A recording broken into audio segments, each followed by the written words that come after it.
నాతో మాట్లాడిపిస్తా. నాకు నేను ఎట్లా మా చెల్లె బాగాలేదు, మా చెల్లె బాధలు నేను చేసుకుంటున్నాను మేడం. అవునా? ఈయనే ఉంటారా? ఇక్కడనే ఉంటాం మేడం. సో ఎట్లుంది మళ్ళీ ఇప్పుడు మళ్ళీ ఎలక్షన్స్ వస్తున్నాయి కదా మీకు? ఎట్లుంటామంటే ఇక ఊడ్చుకొని సచ్చిందాక అది మురికి చెత్త ఎత్తడమో కానీ ఏది తెలియదు మేడం మాకు. మా చెల్లె బ్రెయిన్లా 2 ఇప్పుడు గడ్డలు ఎవరికి ఇస్తారు మరి ఓటు? ఓటా ఎలక్షన్లు మేడం. ఉన్నాయి కదా, ఓట్లు ఎవరికి ఇక వేస్తారు? ఎవరికంటే ఎవరు మంచి చేస్తే వాళ్ళకి వేస్తాం మేడం. వచ్చి సర్వనాశనం చేసి మమ్మల్ని. మాకు ఏమంటే ఏజ్ ఉంటే ఏమంటే మా కొడుకులు లేరు, బిడ్డలు లేరు మేడం. మేము ఏం చేసుకొని బతకాలి? ఏమనంటే అమ్మ నీకు ఏజ్ 48 ఉన్నాయి, 45 ఉన్నాయి, నేను పెట్టుకోమంటే మేము ఏం తిని బతకాలి మేడం? ఏం తిని బతకాలి చెప్పు? మేమేం తిని బతకాలి అని బాధపడుతున్నాం. ఇక అక్కడికి వస్తే మా చెల్లె బాగా మరి కేసీఆర్కి వేస్తావా ఓటు, లేదంటే రేవంత్? మేము మళ్ళీ కేసీఆర్కి వేస్తామమ్మా. మాకు ఇష్టము, అవి మంచిగా ఉండదు. మరి ఇంత ఘోరంగా అయితే తేడా చూడలేము మేడం. రేవంత్ రెడ్డి వచ్చిన ఇక మాకెవ్వరు బుద్ధి ఊడితే చెప్పం మేడం. మాకెవ్వరు మంచిగా చేస్తే వాళ్ళకి వేసుకుంటాం మేడం. రేవంత్ రెడ్డి వచ్చిన తర్వాత ఎట్లుంది? బతుకమ్మ చీరలు వచ్చినాయి. ఏమి మేడం, ఏమి ఒక చీర ఏది మంచికి ఏం లేదు. అన్నానికి బియ్యం ముక్కిపోయిన బియ్యం ఇస్తుండ్రు. అందులో ఏం బలం లేదు, కొడుకుల కడుపులో ఆసర కూడా లేదు. ముక్కిపోయిన బియ్యం ఇంటికి ఇచ్చిన ఒకటే, ఇయ్యకున్న ఒకటే. అది మేడం మా పరిస్థితి. ఉన్నప్పుడు ఎట్లా ఉండే? కేసీఆర్ ఉన్నప్పుడు అంతే అని రాదు కానీ మంచిగా ఉండే. మాకు గోపినాథ్ అన్న మాకు నల్లలు వేసిండు, అన్నీ వేసిండు మేడం. మాకైతే సౌలత్ చేసిన సల్లో బతక నేను ఎక్కడున్నా వాళ్ళకాళ్ళ కుటుంబాలకు మంచిగా ఉండని. మాకైతే నీళ్ళు అన్ని సౌలత్ చేసిండు. గోపీనాథ్ అన్న చచ్చిపోయాడు. వాళ్ళ భార్య నుంచి ఉంటుంది ఇప్పుడు. అదే మమ్మీ మా మనసుల్లో ఉంది, మా మనసుల్లో ఉంది. మేము చెప్తే ఇదంతా పోతుంది. ఎందుకంటే ఇప్పుడు ఒకరు మాట్లాడితే ఒకరు కూలుకుంటారు. అది సౌలత్లు అయితే ఇప్పుడు ఏం మంచిగా లేవు. ఇక చెప్పేది ఏముంది మేడం, అన్నీ తెలుసు, మీకు కూడా తెలుసు, మాకు కూడా తెలుసు, అన్నీ తెలుసు. సౌలతులు వచ్చిందంటే బంగారు పాదానికి మొక్కాల పొద్దుగాలే చేప కొమ్ములు పెట్టి. ఇంకెవరికి ఇప్పుడు చేసి పని చేపిస్తే ఆయనకు మరి ఉంటాడో పోతాడు మా అవసరం ముట్టి. Mohammed Muzaffar Alam. So elections, by elections మళ్ళీ ఎట్లా ఉంది ఇక్కడ? ఏమనుకుంటున్నారు? ఏమనుకుంటాం, యుద్ధం నడుస్తుంది, కాంగ్రెస్ వర్సెస్ బీఆర్ఎస్. ఎట్లా ఉండే పాస్ట్ బీఆర్ఎస్ గోపీనాథ్ గారు ఉన్నప్పుడు ఎట్లా ఉండే, అండ్ తర్వాత ఇప్పుడు 2 years ఇప్పుడు గోపీనాథ్ ఎలక్షన్ నడుస్తున్నది. నవీన్ యాదవ్ది గోపీనాథ్ లేదు ఇది ఎలక్షన్. ఇది direct shoot and shoot Congress versus BRS నడుస్తుంది. ఫ్యూచర్ గెలిస్తే కాంగ్రెస్ ఎట్లా ఉంటుంది, బీఆర్ఎస్ ఓడిపోతే ఎట్లా ఉంటుంది అనేసి బీఆర్ఎస్ వర్సెస్ కాంగ్రెస్ నడుస్తుంది పోటీ. కేటీఆర్ వర్సెస్ రేవంత్ రెడ్డి, కేసీఆర్ కాదు, నడుస్తుంది. అది మీకు ఎట్లా అనిపిస్తుంది?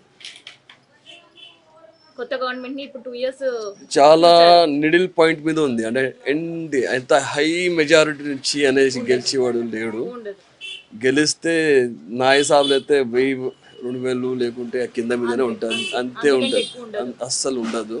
ఇవన్నీ మాటలు, అది మెజారిటీ అది ఇది అనేసి. ఎందుకంటే కేసీఆర్ కూడా ఇగో దొంగలు అన్ని పార్టీలో ఉంటారు. ప్రతి మినిస్టరు నేను ప్రభుత్వం, నేను బయట వేసుకున్నా, నేను బయట అనేసి చెప్పలేను, ఉంటుంది. కానీ పనిచేసే జగాల గతంలో ఒక 10 years చూసుకుంటే, ఆల్ ఇండియా వర్సెస్ చూసుకుంటే తెలంగాణ మంచి వర్క్ జరిగింది. ఆ ఘనత ప్రకారంగా వాళ్ళు చెప్పుకుంటారు, ఎలక్షన్ కదా మేము ఇంత చేసినాము, అది చూసి మాకు ఏంటి, మళ్ళీ వచ్చినప్పుడు మేము మళ్ళీ చేస్తామనేసి అన్నమాట. కాంగ్రెస్ ఏమంటారంటే గతంలో జరిగినాయి, ఇంత కొత్త రేవంత్ రెడ్డి వచ్చిండు, నేను చూస్తా, నేను వాగ్దానాలు ఇచ్చిండు కదా, అది కొంచెం టైం పడుతుంది, మీ సపోర్ట్ కావాలనేసి రేవంత్ రెడ్డి, అంతే సింపుల్. దాని మీదనే ఫోకస్ అంతా. హైడ్రా అనే మాట అది బడ్జెట్ కలెక్షన్ మాట అంతే. నిజంగా అయినా అంటే హైడ్రా ఆపొద్దు, ఆపుతుండంటే ఓన్లీ పైసల కలెక్షన్ గురించి. హైడ్రా అంటే తెలంగాణకి మురికి నాళాలు క్లియర్ చేసుకోవడము. ఇప్పుడు మన పార్క్ ఉంది, ఏది మన వెంగళరావు పక్కన పార్క్ ఉంది, ఆ పార్క్ టోటల్ అది చెరువు. అది అలాంటి చెరువులకి పార్క్ కింద మార్చారు సార్. హైడ్రా అన్నప్పుడు ఆ పార్క్ తీసేసేయడము, చెరువులు చేయాలా, పాత చెరువులు ఏమేమి ఉన్నాయి అది అన్నీ చేయాలా, అది చేయలేరు వీళ్ళు. ఇవన్నీ మాటలు. వీళ్ళకి కావాల్సింది అంటే ప్రాజెక్ట్స్ మీద బడ్జెట్ పర్సంటేజ్ వీళ్ళకి కావాల్సింది. ఏ గవర్నమెంట్ అన్నా కానీ, ఇది హైడ్రా కానీ వాళ్ళు కానీ అన్ని మామూలు పైసల గురించి చేసే పని అంతే. నార్మల్ పబ్లిక్ అయితే దీనికి అర్థం చేసుకోరు, కానీ అవును. ఇది చేసుకున్న మాట ఇదైతే సూటి మాట ఇదే. సో మరి ఇక్కడ మీ దగ్గర ఎట్లా ఉంది, మీరు మా ఏమనుకుంటున్నారు? దగ్గర అయితే రోడ్ తప్ప ఎలాంటి డెవలప్మెంట్ లేదు. 2 years 2 yearsలో కాదు, నేను ఒక పి జనార్దన్ సాబ్ ఉన్నప్పటి నుంచి ఇప్పటి వరకు ఏం లేదు. చేసిండు ఆయననే. ఆయన చేసిన మీద మనం ఒకసారి ఇల్లు కట్టినాం అనుకో, మళ్ళీ కొత్త వాళ్ళు వస్తాయి, దానికి మళ్ళీ పాలిష్ కొట్టుకోవాలా, చున్నం వేసుకోవాలా, నీట్ చేసుకోవాలా, మళ్ళీ రావాలా.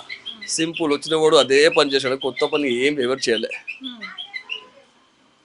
మరి ఇప్పుడు ఎలక్షన్స్ ఇవి కామనే. ఈ ఎలక్షన్ ఎట్లా అంటే, ఇప్పుడు దసరా పండుగ పోయింది, వచ్చేది దీపావళి.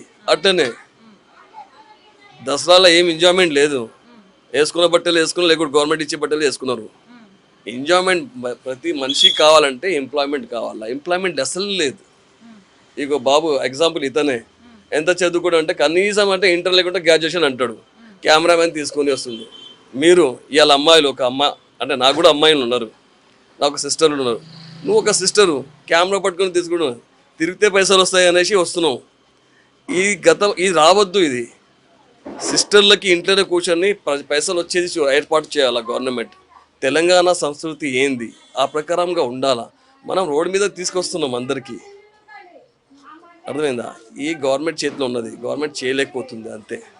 వీళ్ళ డబ్బు వీళ్ళ ఓన్ బ్యాంక్స్ నింపనికి కానీ చేయనికి లేదు రియాలిటీ అంటే. మరి ఓటు వేస్తారా లేదా? ఇంత వ్యతిరేకంగా ఉన్నారు. పబ్లిక్కి అంతే చెప్తాం కదా, దసరా పండుగ లెక్క జస్ట్ వచ్చింది 7 వేసాల వాళ్ళకి లేదు అంతా. ఇప్పుడు ఏంటంటే పైసలు వస్తే ఇంటి ఒక నెలన కనీసం ఇంటి నడుపుతుంది అనేసి దాని గురించి వేసుకుంటాం. ఓటు వేస్తారా మరి మీరు?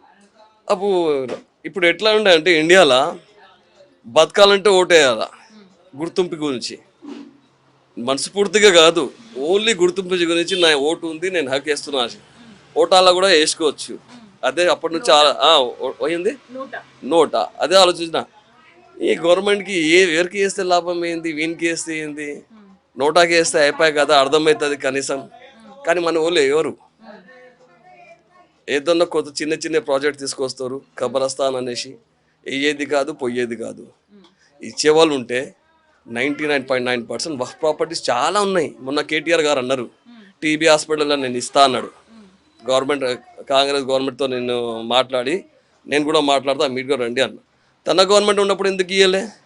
ఈ సబ్జెక్ట్ ఆల్రెడీ దాదాపు నాకు తెలిసిన 15 years నుంచి 10 years నుంచి అయితే గోపీనాథ్కి చాలాసార్లు చెప్పినారు. గోపీనాథ్ గారికి ఏం చేయలేకపోయింది. ఇప్పుడు మొన్న వచ్చి ఆయన అంటుండు. అంటే అన్ని ఓట్ల గురించి, అంతేగాని ఓట్లు అయిన తర్వాత ఎవరు వాళ్ళు ఎంజాయ్మెంటే. ఆయన పార్క్లో ఎంజాయ్మెంట్, ఈయన ఇంట్లో ఎంజాయ్మెంట్, అంతే, ఏం లేదు. వెనకాల 2 గన్మ్యాన్స్ వస్తారు, గన్మ్యాన్ ఉంటారు వెనకాల, నేను లీడరు. ఇంకేంది, ప్రజల్లో దిగితే వేటు, దాని గురించి ఎలక్షన్ అంతే. నా దగ్గర పైసలు నిలబడతాను, గెలుచుకుంటున్నా పైసలు ఇచ్చి. నిజమైన లీడర్ కావాలా పీజీఆర్ లెక్క. అలా లీడర్ అయితేనే వర్క్ జరుగుతుంది, ఏదన్నా చేంజెస్ అవుతుంది, లేకుంటే కాదు. సో కేసీఆర్ సార్ ఉన్నప్పుడు మీకు ఎట్లా ఉండేది? కేసీఆర్ ఉన్నాడు మంచిగానే ఉండేదాన్ని. ఈయన ఉన్నప్పుడు వచ్చిన వాళ్ళకి కొత్తనే, లేని వాళ్ళకి లేదు. సో మాగంటి గోపీనాథ్ మాకంటే గోపీనాథ్ అంతా ఈ బస్తీలు, చిల్లర బస్తీలు ఇవి మంచిగా చేసినాడు. ఇప్పుడు మాగంటి గోపీనాథ్ గారు లేరు, చనిపోయారు. సో వాళ్ళ భార్య ఇక్కడ పోటీ చేస్తుంది. అవును, మేమైతే వాళ్ళకే ఇస్తాం. మా వరకు అయితే బయట చెప్పలేము. ఇప్పుడు అధికారంలో కాంగ్రెస్ ఏ ఉంది కదా, మళ్ళీ ఏం చేస్తాము, ఎవరు ఓపినారు వాళ్ళకి ఉంటుంది, వాళ్ళకు ఉంటుంది. మనమైతే ఆయన మంచిగా చేసినాడు, సన్ని చచ్చిపోయినా బతికినా ఆయన మంచితనం మనం మర్చిపోకూడదు. బయట మనకి తెలియదు అంతే. సో ఇష్టం బీఆర్ఎస్ పార్టీ అన్న మాగంటి గోపీనాథ్ అన్న ఇష్టం. ఇప్పుడు కాంగ్రెస్ ఉన్నప్పుడు మీకు డెవలప్మెంట్ అయ్యిందా? మాకేం లేవమ్మా, ఉండేది కిరాయికి ఉన్నాము. ఉన్న వాళ్ళకి బయట వాళ్ళకే తెలుస్తాయండి, బయట తిరిగే వాళ్ళకి తెలుస్తాయి, మనకేం తెలియదు. ఇప్పుడు కిరాయి ఉన్న సొంత ఇల్లు ఉన్నా, కేసీఆర్ ఉన్నప్పుడు కొన్ని స్కీమ్స్ వచ్చేవి కదా. వచ్చినాయి. చీరలు అయితే బతుకమ్మ చీరలు ఆయన నన్ను వాళ్ళు ఇచ్చినాడు, తెచ్చుకున్నాం, అంతవరకే. ఇంకంతే, మనకేం తెలియదు. ఇప్పుడు కాంగ్రెస్ వచ్చిన తర్వాత ఏమీ లేదమ్మా. అంటే ఇప్పుడు మొన్నటి నుంచి ఏదో చిన్న బియ్యం అని ఇస్తున్నాడు, అంత తప్పితే ఏమి ఇవ్వలేదు. పద్మ. సో మళ్ళీ ఇప్పుడు మీకు ఇక్కడ బై ఎలక్షన్స్ ఎలక్షన్స్ వస్తున్నాయి ఇక్కడ. మ్మ్. సో ఎట్లా ఉంది 2 సంవత్సరాల అభివృద్ధి మీకు ఇక్కడ? మంచిగా ఉందండి. మ్మ్. మ్మ్. సో మాగంటి గోపీనాథ్ గారు ఉన్నప్పుడు ఎట్లా ఉండే? ఆయన మాకైతే కళ్యాణ లక్ష్మి ఇచ్చిండండి. మ్మ్. మ్మ్. మొన్న నవీన్ యాదవ్ ప్రెగ్నెంట్ ఉన్న వాళ్ళకి అవి ఇచ్చిండు కదా మ్మ్. చీరలన్నీ, మ్మ్. మంచిగానే ఉంది. మ్మ్. సో మరి ఇప్పుడు ఎవరికి ఓటిస్తారు? బీఆర్ఎస్ ఆర్ కాంగ్రెస్ ఆ బీజేపీ? నవీన్ యాదవ్కి ఇస్తాం. నవీన్ యాదవ్ చేస్తారు. ఆయన ఉంటే ఇక్కడ ఏమైనా డెవలప్మెంట్ అవుతుందా? ఎందుకంటే కొంచెం ప్రెగ్నెంట్ ఉన్న వాళ్ళకి మంచిగా చూసిండు కదండి, అందుకని ఆయనకే ఇస్తాం. ఇప్పుడు మాగంటి గోపీనాథ్ గారు లేరు, ఆయన ఉన్నప్పుడు ఎట్లా ఉండే ఇక్కడ? ఇంకా మాకు కళ్యాణ లక్ష్మి ఉంటే అదొక సాయం చేసిండండి. మ్మ్. మ్మ్.